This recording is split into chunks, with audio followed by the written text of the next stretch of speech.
is the grand pause before the storm.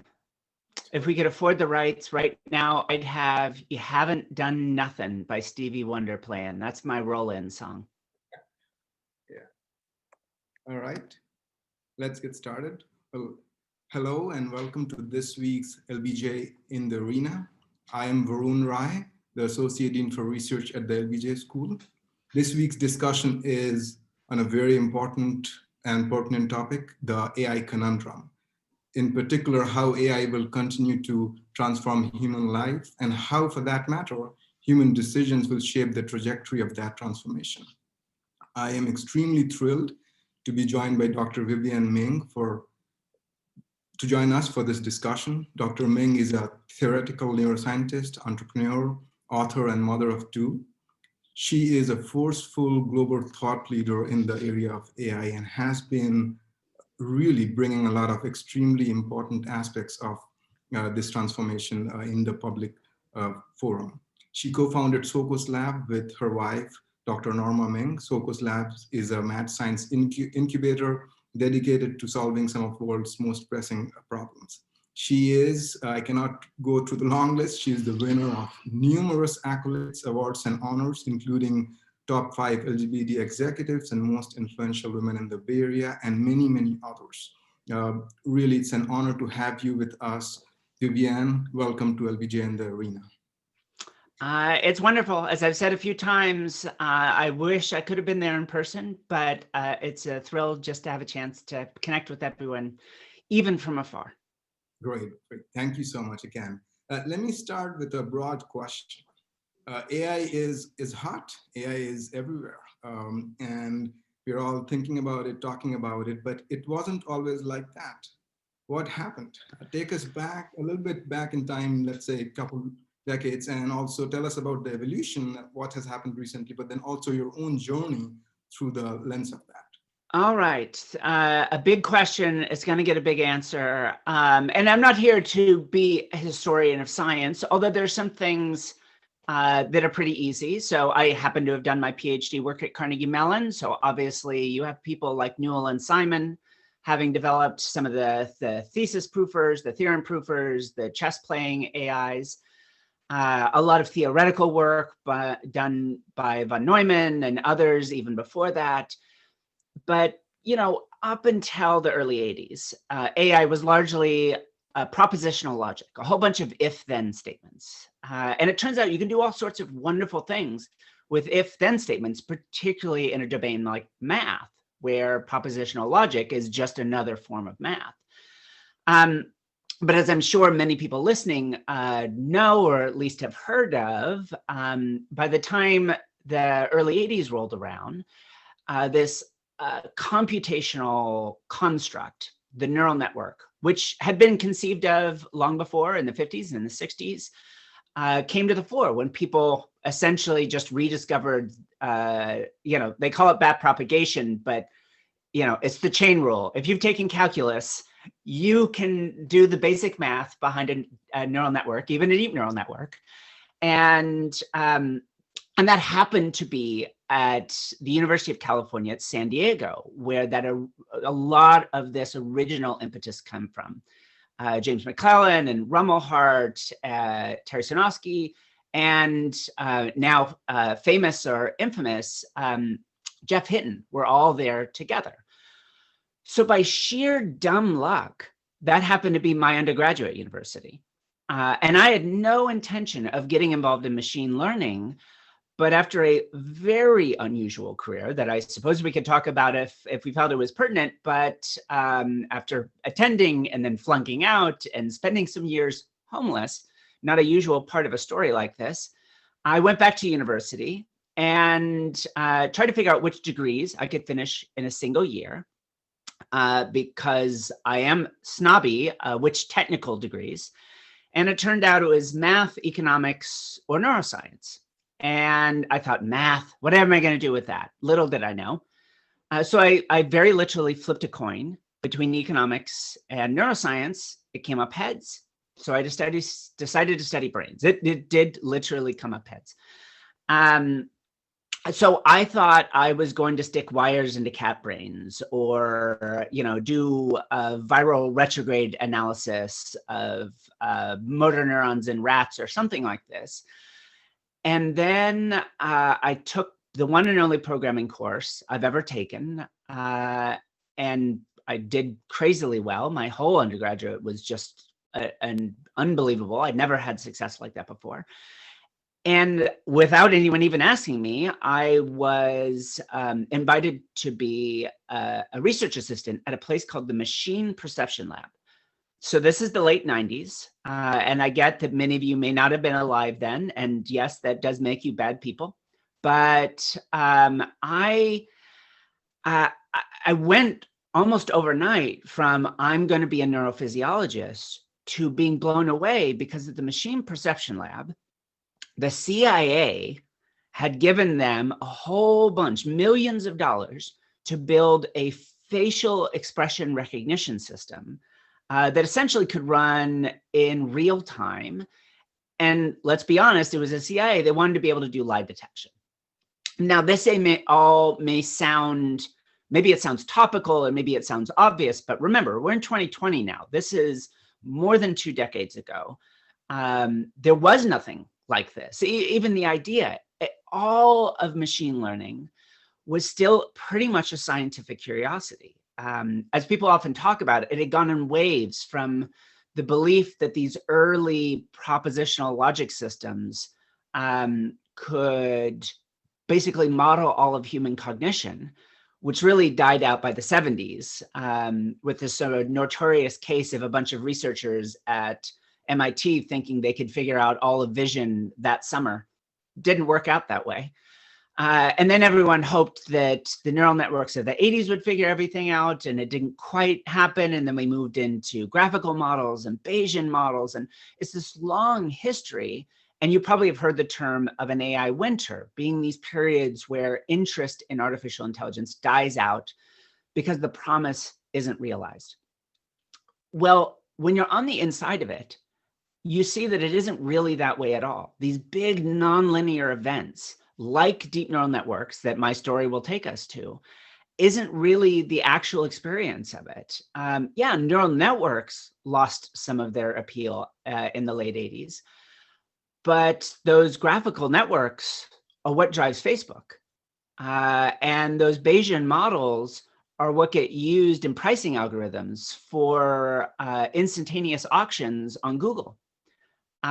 So in fact, what amounts to today a multi-trillion-dollar industry was created based on AI in the midst of one of the greatest AI winters, the 90s, when neural networks went bust. Sure, it wasn't neural networks, and we wouldn't think of any of those algorithms as being the way humans think or that they would become super intelligent, but it's AI.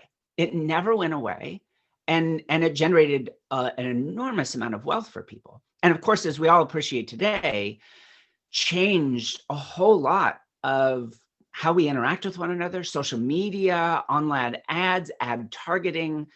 It was transformative. And yet we treat it as though it was an AI winter when nothing was going on.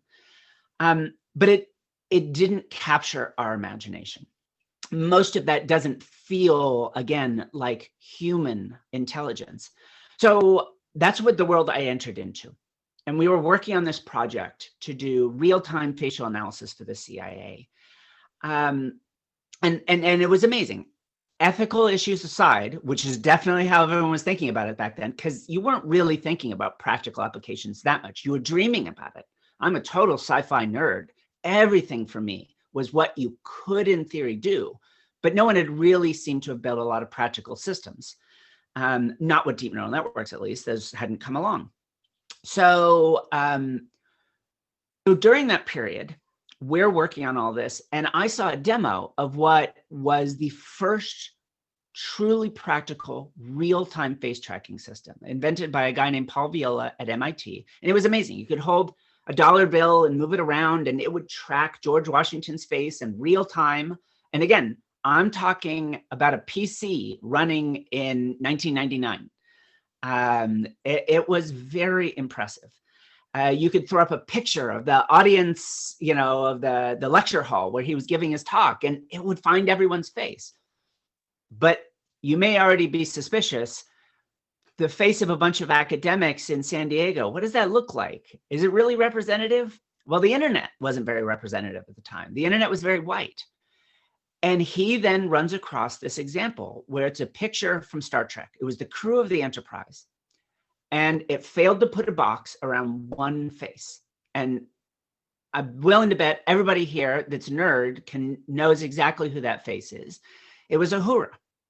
And me being an unjustifiably arrogant young undergrad makes this famous guy stop, go back a slide, and explain what happened. And he said, I'm so sorry, this is a known problem. If there are any geeks in the audience right now, this was a Haar wavelet cascade, which is still used in most real-time face tracking systems today.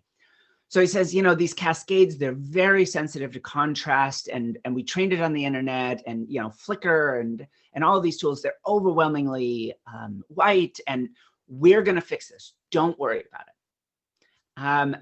Now, I'm going to touch on a couple of other points in my life, but this one's worth jumping ahead a little bit, and we can come back to it later. But later, I had become, I'd finished my PhDs, I'd become a faculty at UC Berkeley, and then gone on to found a bunch of companies, and then had some real success. We like the cover of the New York Times and the cover of the Atlantic, and the headline, and I got this call. Suddenly I became a scientist people could call about AI, and I got this call from the Wall Street Journal.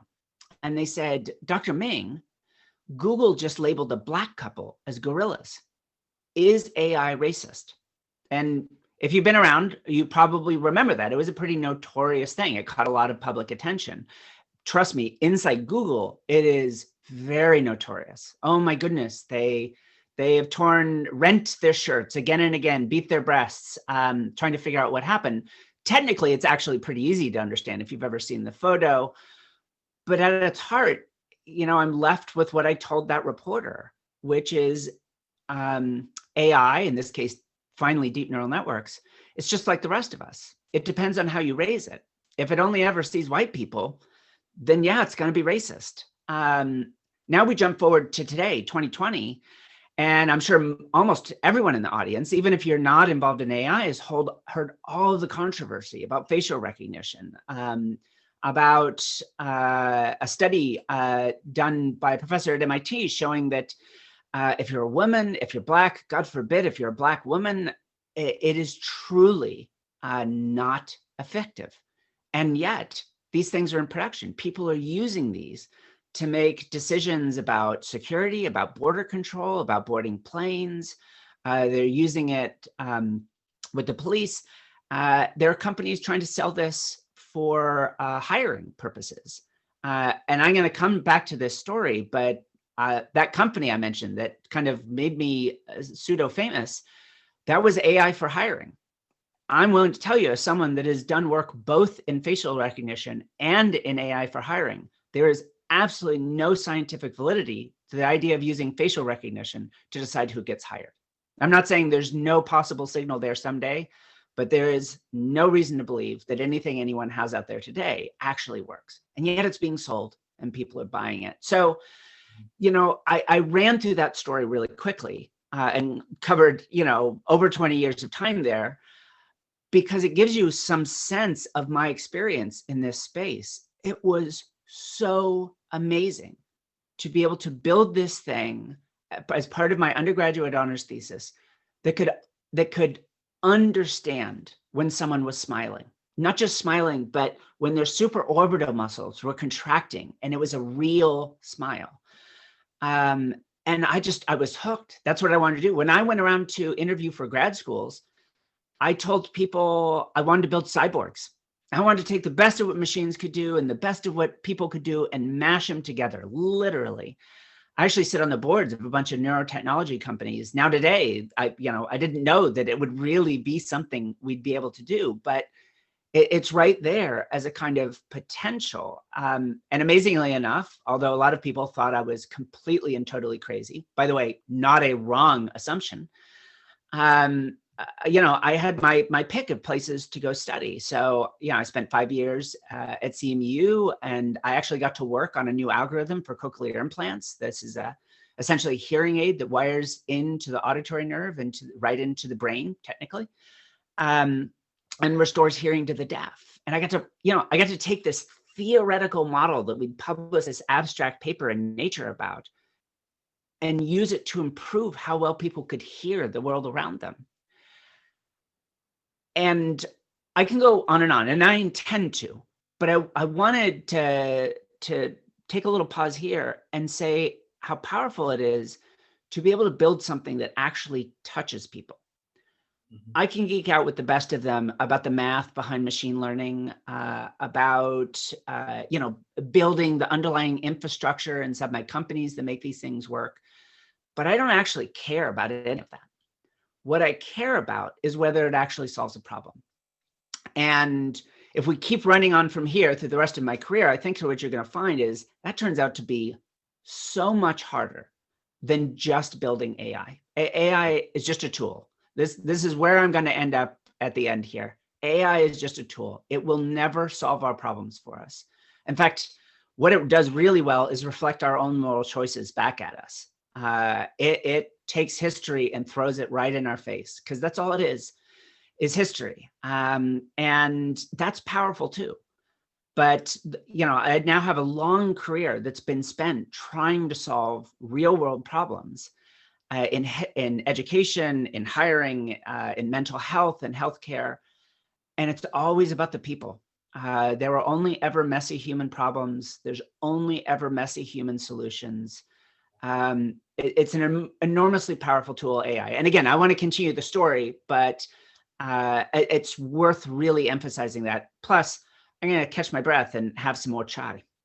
Let's do that. And thank you so much, Vivienne, for that really fascinating background and look into the evolution of how things have happened in the last 2 decades. Before we move to really one of the core questions about AI and the human condition, looking into the future. Let me also ask you for what in your view are some of the more positive and promising applications of AI? It's not all negative or bad, and much of that actually has to play out. But right now it's also doing very promising positive things. Let's touch a little bit on that too. Yeah.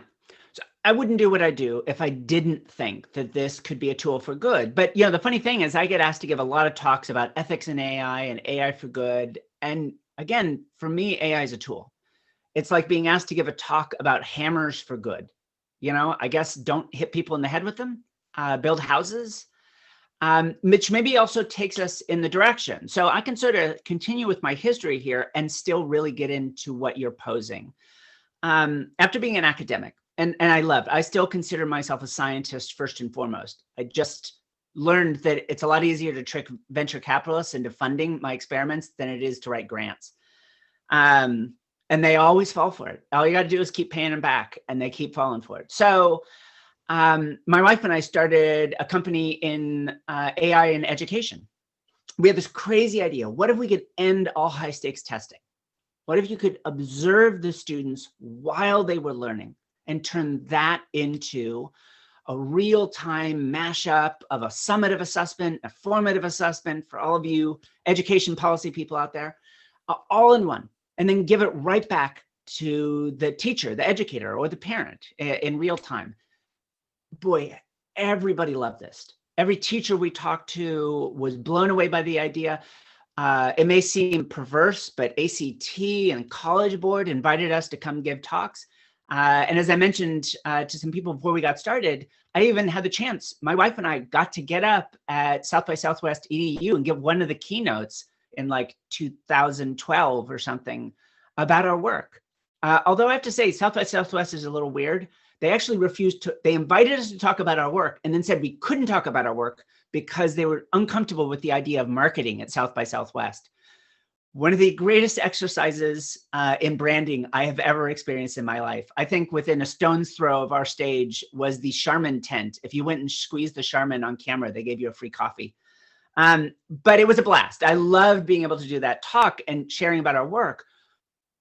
But we even got invited to the Department of Education to talk about what AI could do in education. And again, I believed in that. That idea that you could use this as a tool to focus on student-centered learning, that you could focus on competency-based learning, because it would break the necessity of an educator, having one class of 30 students that they can't manage, but now you could give them deep insights.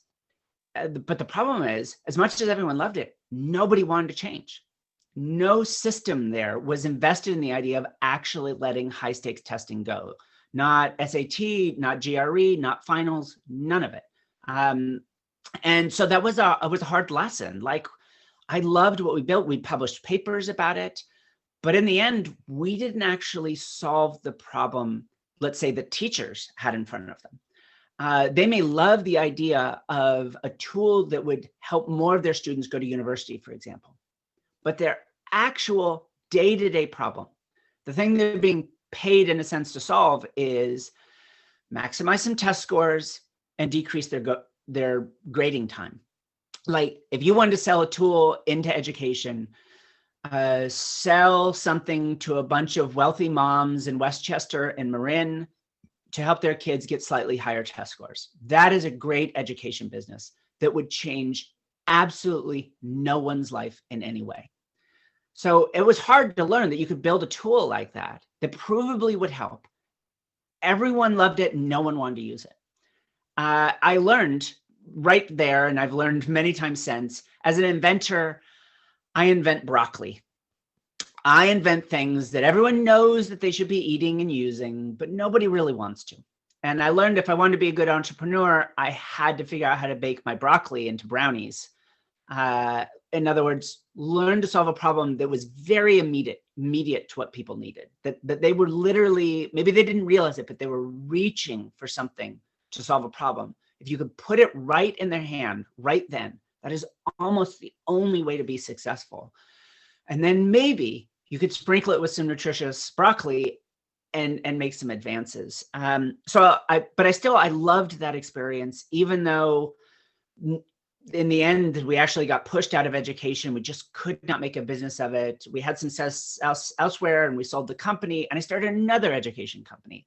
We built a little tool to help parents with their kids. It was amazing. That was actually born on stage in Austin. At that talk, I said, what if we could watch kindergartners while they're learning and turn it into an action that their parents could do with them? When we got off the stage, this professor at UT Austin said, I can do this, I want to do this, and I want to get started today. She's a cultural anthropologist. And, we had the chance to launch this idea, which eventually turned into something, a philanthropic project we run still today called Muse. And the idea was, turn young kids actually learning, in this case, recordings of them talking to each other, more specifically, in her case, kids of migrant families. So a lot of Spanish at home, a lot of English in the classroom, but when the adults are all gone, what were the mics picking up? Just crazy, piping high 5-year-old Spanglish. And it was, no one has a model for that. You can't go to Amazon and say, please, give me a speech recognition model for a bunch of 5-year-olds talking a mix of 2 different languages. So we had to build it our own, and it wasn't great, but that wasn't the point. The point was, could we make a difference? And what we decided in the end was, let's send a text message home, not a computer system, not an app. Certainly back then at the time, we couldn't assume that parents would have equal access to all those sorts of technologies. But what if we could just send a text message home? Hey, Dad, Maria is really interested in seahorses right now. Take 15 minutes and talk to her about seahorses. So there was an actual kid, her name wasn't Maria, and we were able to deliver that sort of an understanding into their home. And, again, we got to do that. I got to be the chief scientist of one of the first companies ever doing AI in hiring. And our goal was to take bias out of the process. Boy, was that a learning experience. But I even got to build, my own son was diagnosed with diabetes. and I got to hack all of his medical equipment. Turns out I broke all sorts of US federal laws. And we got to build one of the first AIs for diabetes. And then my favorite part of that story, I got to give it away. I've had the chance to work in health and mental health and build companies in education and in workforce. And I've also had the chance to do a lot of sort of work in AI and policy. You can make a difference. My son's life is better from what we built. A system we built for autistic kids using Google Glass, that ridiculous, computer on your face that has a camera. It could analyze facial expressions. That thing I learned how to do for the CIA, maybe a little morally gray at best. I got to use that as a system to analyze people's expressions and then write on the screen the emotion. And those kids learned how to read facial expressions better than if they'd been doing the traditional method, which is cartoon faces on flashcards. In fact, they even learned empathy. So AI can truly make a meaningful difference. We even took that technology for facial recognition, and I built a system to reunite orphan refugees with extended family members. But understand this, let's skip all the math. And I like to go with this. Modern artificial intelligence, particularly deep neural networks, which, by the way, existed long before 2012. Everyone was trying to figure out how to make a bigger and bigger network. They're just technical reasons that have to do with gradients that made it incredibly hard. Jeff Hinton and his students figured it out. And that one thing, that one little thing made it practical. And within 3 or so years, was beginning to get out of the lab and into people's lives. Like, it seems overnight to you, but that was 2 decades of work to get there. What can those systems do? Think of any brief expert human judgment. You want to look at a resume and decide whether to bring this person in for an interview. You want to look at driving data from a video and decide how fast the car should be taking a left turn, review a contract for loopholes, write code, basic boilerplate code. Any brief expert human judgment, deep neural networks can make it faster, cheaper, and in many contexts, better than a human can make it. And that gives you a good sense of their practical application. And, now we can get back into the ethics side of it. But, the idea of doing this in mental health in particular, I built a system to help people with bipolar. It could predict manic episodes just from mobile phone data, the movement patterns throughout the city that they were living in. That's a transformation. I sometimes describe it as building a superpower. It may not seem like a superpower to you to be able to read facial expressions or to know when you're getting anxious, but to someone that lacks those abilities or ability to self-regulate because of some additional challenges, like, that is a superpower. And I love the fact that AI can give us the power to do it. But let me wrap up this little section with saying the problem, though, is thinking that a bunch of very smart young men from UT Austin or MIT or Cambridge can solve that problem for you just because they happen to know how to tune the metaparameters in a deep neural network. They were trained, someone gave them ImageNet, this giant database full of images. Their advisor gave it to them. And they said, what we're going to do is we're going to build the most amazing deep neural network ever to recognize dog breeds, which is an actual competition that goes on in the machine learning world. And here's how we're going to do it. And here's the ground truth. Here's all the labeled dog breeds. In fact, deep neural networks can do this better than humans can do it by a bit. It turns out humans aren't all that informed about dog breeds. And then you get hired, let's say by Amazon, to build the very thing that Amazon tried to hire me to build, which is an AI to decide who gets hired. And they give you the data set, just like your advisor did, which is all their hiring history data. And they give you the problem to solve, which is the question, which is who gets a promotion in their first year at Amazon? And you have all the right answers, just like where you did your PhD. And so you optimize the hell out of that network, and it refuses to hire women. And And it's like, but I did everything right. I took the data set, I took the question, and I took the right answers, and I built this amazing system. Okay, here's how we approach AI ethics today. Let's take out all the gender markers, all the names, all of the women's colleges and all that sort of stuff, and we'll retrain it. And the system they built did something truly amazing. When no human could, it figured out if you were a man and a woman and wouldn't hire women. It's the problem is the power of AI is that it can change the economics of a solution to a problem. It can make it available to anyone. And that is immensely powerful. But it can't solve the problem all by itself. If you don't know how to take sexism or wage gap or any of that out of the hiring and employment process, you are fooling yourself if you think AI will do it for you.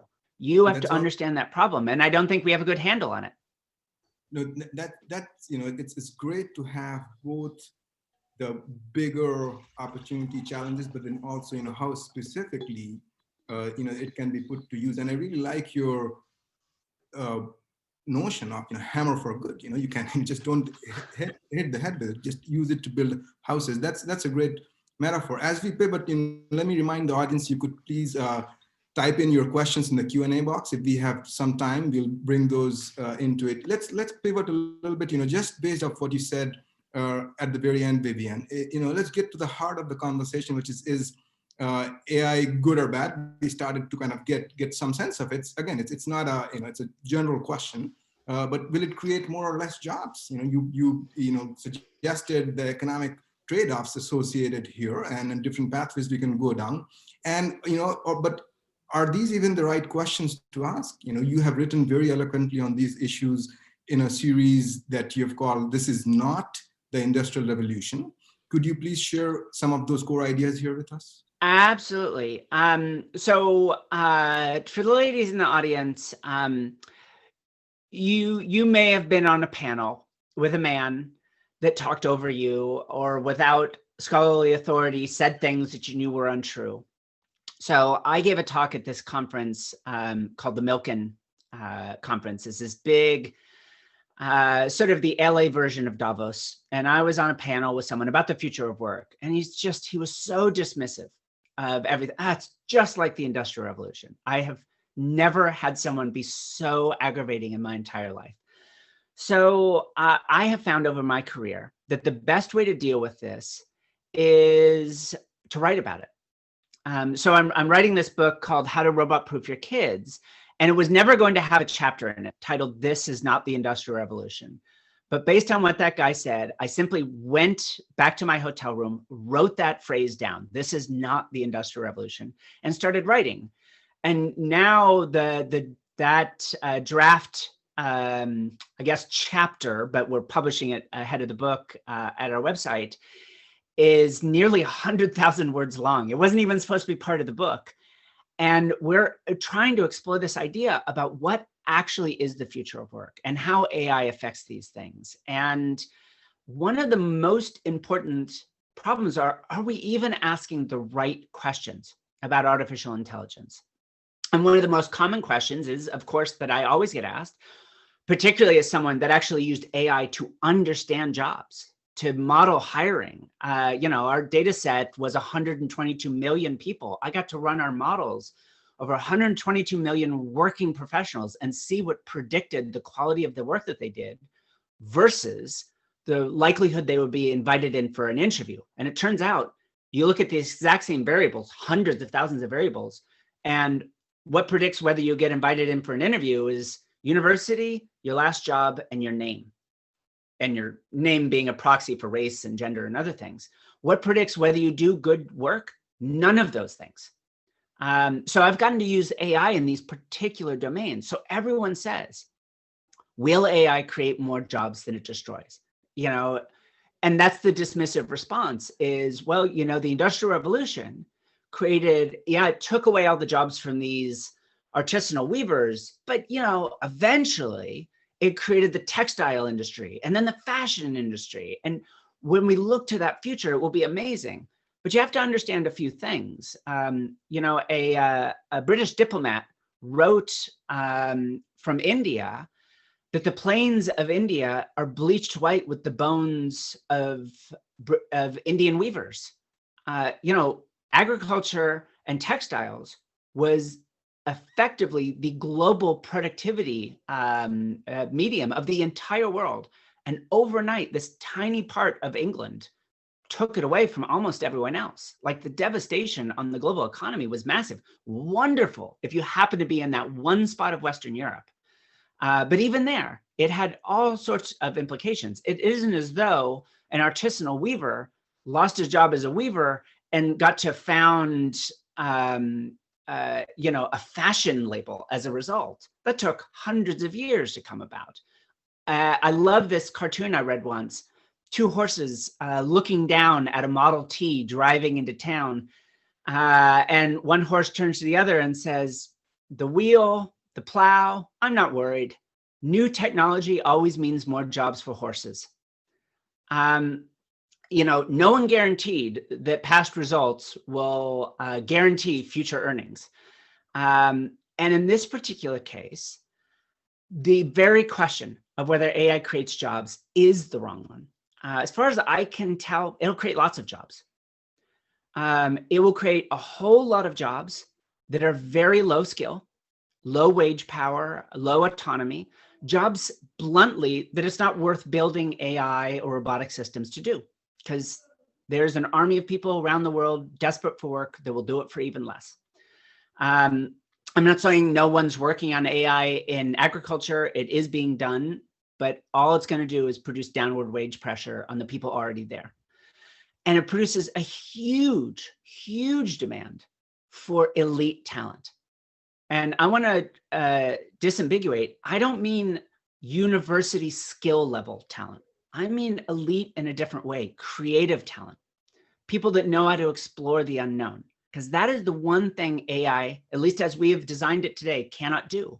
As I already said, it's essentially an instantiation of history in numbers. You train it on all this historical data, and now when it sees information that fits that model, it can often, again, faster, cheaper, better than a human, do a financial analysis off a spreadsheet, read a contract, look in someone's eye to see if there's retinal neuropathy from type 2 diabetes. And what we actually see is the overwhelming trend is what we call deprofessionalization, taking jobs that used to be done by highly trained, highly compensated professionals, and by then combining a powerful AI with a less skilled, more numerous, and therefore less costly labor force, you can get the same job done, but at lower cost. That's been the overwhelming trend in global economics, labor economics, for decades. And there's no good reason to think AI will be any different. So for me, the ultimate question of does AI truly create a positive change in society from a jobs perspective, from the future of work, is how many people can we pull into that creative economy now before the gap between gets too big to cross? You can look at, for example, Raj Chetty's work on social mobility and economic mobility in the United States, and you see we've got a growing gap going on. And in fact, at MIT, David Autor and Darren Acemoglu have written papers showing that there's been a hollowing out of the demand for middle skill jobs. And when I'm saying middle skill jobs, I mean highly trained university jobs just as much as steel workers. All of those things are getting pushed down. Demand is dropping because you can push all of those skills towards a lower skilled, all those seemingly high skilled jobs towards lower skilled workers. And what's left, this sort of receding tide, leaves behind this unexplored world.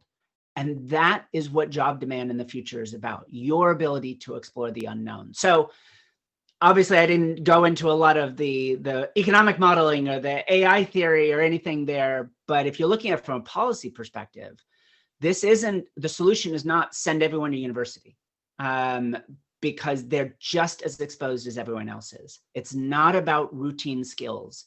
It is about understanding how to solve novel problems. That is the value add of humanity. Mm-hmm.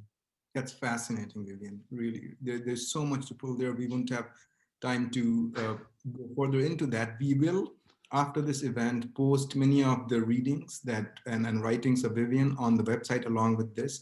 Before we turn to audience questions, and I would like to remind again, if you have questions, please post those in the Q&A box. One final strand I would like to explore with you, Vivienne, and that has to do with concentration of power and control. Are we staring at a future where just a few companies are going to really control the future of humanity, to put in stark terms, or put it differently? I guess it's still a bit too early for that. But what can we do as society and as policymakers to really chart a pathway where AI is used for human good and society? So, I look at this in the same framework that I look at the future of work, which is whatever the trends might be, this is still a choice. This is still a choice for policymakers. It's a choice for individuals, and it's a choice for the business world. We're not committed. I'm not a futurist. I'm not trying to make an absolute prediction. I'm just looking at what the trends are. And just as we could choose to focus on pulling people into that creative economy and away from those low-skilled jobs, we could also focus on what really is, I believe, the core issue in the ethical use of AI. And let me say again, I've been here seemingly from the start of the practical application of AI, and I've watched as it's gone from no one talking about AI and ethics to the classic trolley problem. Should self-driving cars hit the old man or the woman with the baby? Should it sacrifice the passenger in favor? I've got to admit, I've never been a big trolley problem person, although I have to say COVID-19, giant trolley problem. The whole world got on board, and I don't even think we've fully realized it yet in terms of near-term versus long-term costs. But then we shifted to issues of classic issues of equity and inclusion, like what I talked about earlier, the fact that face recognition systems can't see you if your skin is dark, and job systems are biased against people from certain backgrounds. Those are real problems. Both of those, frankly, are real and legitimate problems. But we tend to focus, I think, on the wrong solutions. One is an assumption that engineers are somehow immoral, that, oh my God, if we only had a few humanities students involved, suddenly they could tell those engineers what to do right. In fact, there's a big thread of that throughout the whole AI ethics discussion of, oh, what we really need is an advisory board of philosophers to tell the companies what to do, as though the companies would listen if they didn't want to. No, we need a checklist, we need a manifesto. My students have been some of the most thoughtful, caring people I've ever known. They get the problems here, but I don't think they're trained in how to solve them. And that is one of my core things, which I've already brought up, is if we want to really address ethics. I mean, I took ethics research stuff as a neuroscientist, which amounted to a couple of sessions where people told us, don't do Tuskegee or Nazi stuff. Well, that was pretty easy. I bet someone may have mentioned that to the researchers back in the day, and they did it anyways. So again, I don't think those kinds of, it's not like business ethics classes have transformed the business world for the better. Maybe it's very American of me, but what I feel we need is a balance of power. We need to look at artificial intelligence, not as some magic thing that will save us, or as a flawed tool that if we could just fix its flaws, it would somehow remove all of the ethics problems. Instead, what we're looking at is a tool which decides who gets jobs. It decides who gets loans. And I mean, today, I've worked on these things. It decides who goes to university, who gets through border security, who gets parole. We actually were just voting on stuff about parole in California. And again and again, these issues, for me, come down to actual really simple consideration, which is about 10 to 12 companies and 2 countries effectively control the AI infrastructure of the world. It doesn't mean that there aren't other people working in universities, in smaller startups in the AI world, but even in universities, elite ones like UT Austin, benefit from the fact that they have close relationships with elite companies and access to their resources. If you're not running models at Amazon or at Baidu or Alibaba, you're not truly running models at scale. And so we're looking at a world where so much of what decides the most intimate parts of our lives is dependent on a tiny number of people. And I don't have to think Jack Ma or Jeff Bezos or Larry Page are bad people to think that what's in their self-interest can never truly be in mine or yours or anyone else's. They don't have to be bad to have different interests than I do. And again, Amazon tried to recruit me to be the chief scientist for people. So I have a good sense of what Jeff thinks about things, and it's complicated and it's multifaceted, and there are things I wildly disagree with. How do we arrive at a society here in America or around the world in which someone like me or you that does not control one of these tech behemoths can actually have a say in our own data and how models get applied to us? And I wrote a whole paper about this also. You're also welcome to read that. We called it One GPU, One Vote. And what I eventually resolved down to is we need to think of AI as a civil right, not just the idea of AI, but something more specific. Access to artificial intelligence acting explicitly in our individual self-interest. The same way we have the right to a lawyer acting in our self-interest, the right to privacy with our doctor, all of these enshrined rights. This needs to be one of them. And if it sounds like I'm telling a story out of a science fiction novel, again, these decisions that even this very early stage of artificial intelligence, these decisions that it's making are deciding enormous swaths of our life. And let me come back to that one last example to close on. The proposition in California about switching from bail in court hearings to an algorithm, it's very complicated. And I was torn. But I believe bail is another form of an algorithm.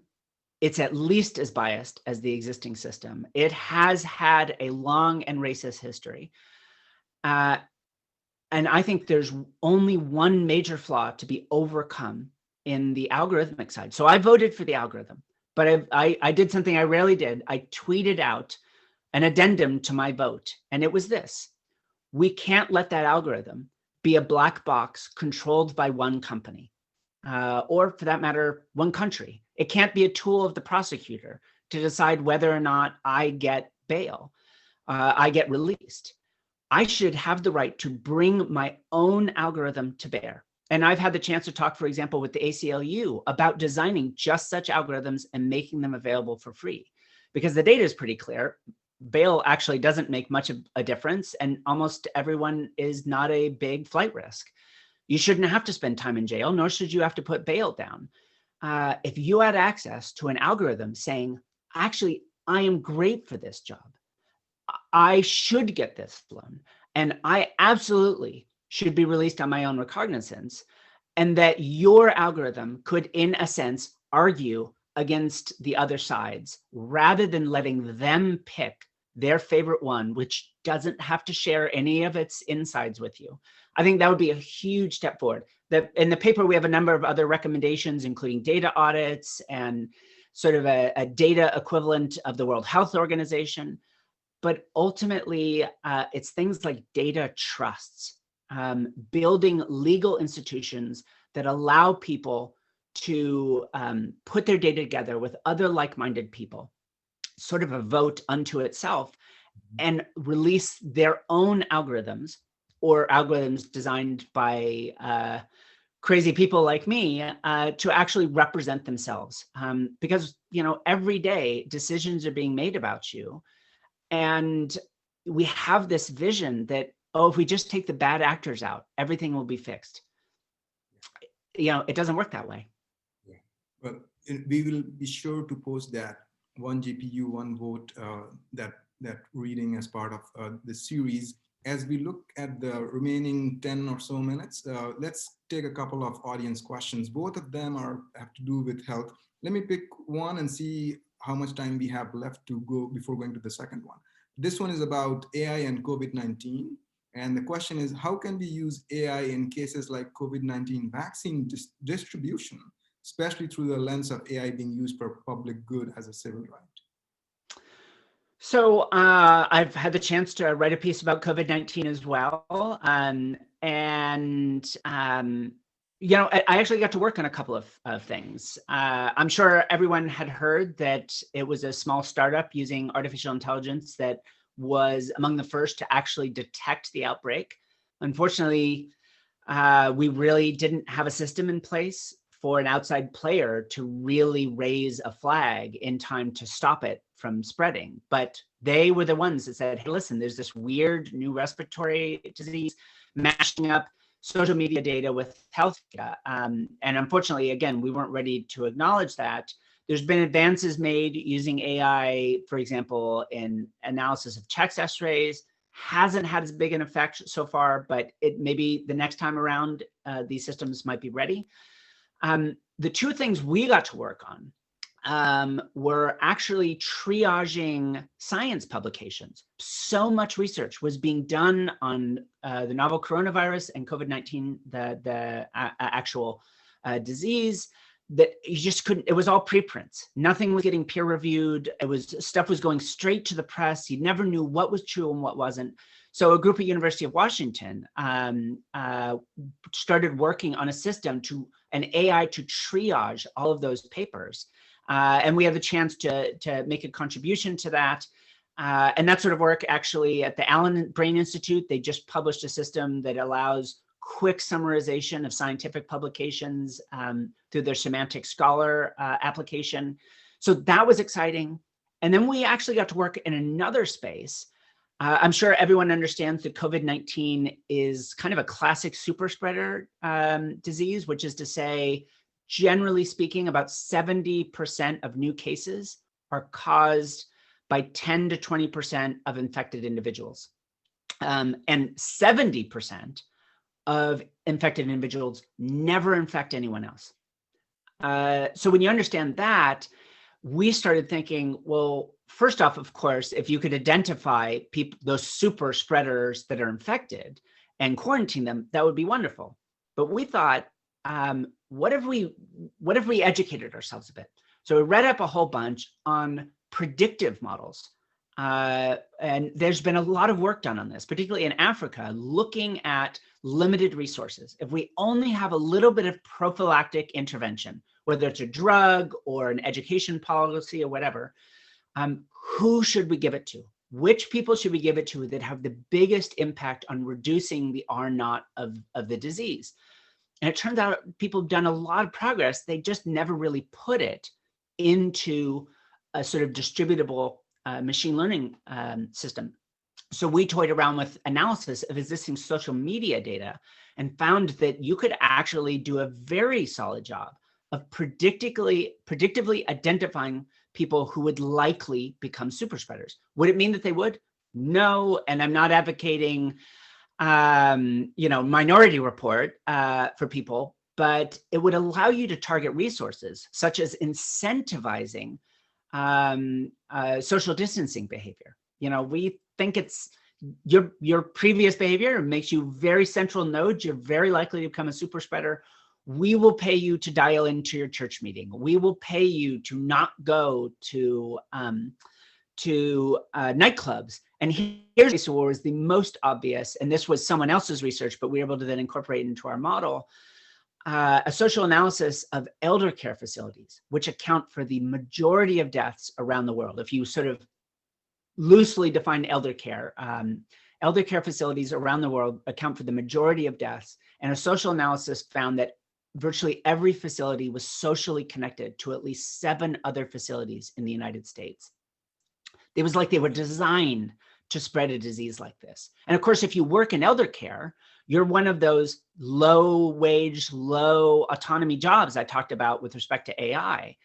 Amazingly, people actually sell elder care as like the solution to the AI conundrum of work. We'll just teach everyone how to do elder care. In its ideal, that would be amazing if people were actually, the creative vision of what elder care could be, but it's not. It doesn't pay your rent. It's extremely hard. And if you want to pay your rent, you work a second job. Well, if you know how to do elder care and you're going to work a second job, you're going to work at another facility. So essentially, we were able to build a model that said, look, we could actually identify high-risk spreaders. They're poor, so they're taking mass transit. They work with the elderly, so they're likely to reinfect people that are the most susceptible. And we can see it in the social network data. So these are places where AI can make a difference. And you can envision the same thing when you think about releasing the new vaccines that have been announced. Is 95% efficacy is great, but of course we need to know a fuller story there. But again, this is now a limited resource. How do you target it at the right people? This is an answerable question. We're far from the only ones that have taken a shot at answering it. And if you could reduce it down to just 10% of the population or even less, you could have a huge gain. Again, actually, this was another model, I believe, from Darren Osamilgu at MIT, showed that some rational differential intervention, as we call it, where some people actually do have to make bigger sacrifices than others, but that impact virtually removes the economic burden on the rest of society, which has been enormous, and yet is virtually just as effective. So yes, we can model this and really direct this in productive ways. This has been a great conversation. This was very insightful. I learned a lot. Unfortunately, we are at the end of the allocated hour, but I know, having chatted with you before, Vivienne, we can continue this for hours. Each of the 4 major strands that we pulled, there is so much more depth to go into. So we would like the opportunity to have you back in one of these forums, or when time and situation permits, to have you back at the school in person and have broader interaction with our students, faculty, researchers, not just at the school, but also more broadly at the university. At this point, I would like to thank the audience for joining us, and a real special thanks to you, Vivienne, for sharing your ideas, thoughts, and your time with us. Thank you so much. And final word to you, Vivienne. It was an absolute pleasure. I really enjoyed being here. And if we didn't have a chance to get to your questions, go visit socos.org, SOCOS. After starting a bunch of companies, I thought, why don't I start a crazy mad science lab? People bring us problems. And if I think my team can make a meaningful difference, I pay for everything and we try and come up with a solution. And if it works, we give it all away. It's the worst startup idea of all time. And I hope I get to do it for the rest of my life. But one thing we're about to start is office hours, where once a month we'll just open up a link like this for 2 hours and I'll answer questions. So come visit us, sign up for a newsletter. Everything there is free, and sign up and we'll let you know when those office hours start. And I would love to come to Austin for a visit. It would be a blast. Absolutely. Thank you so much. Thank you, everyone. Take care.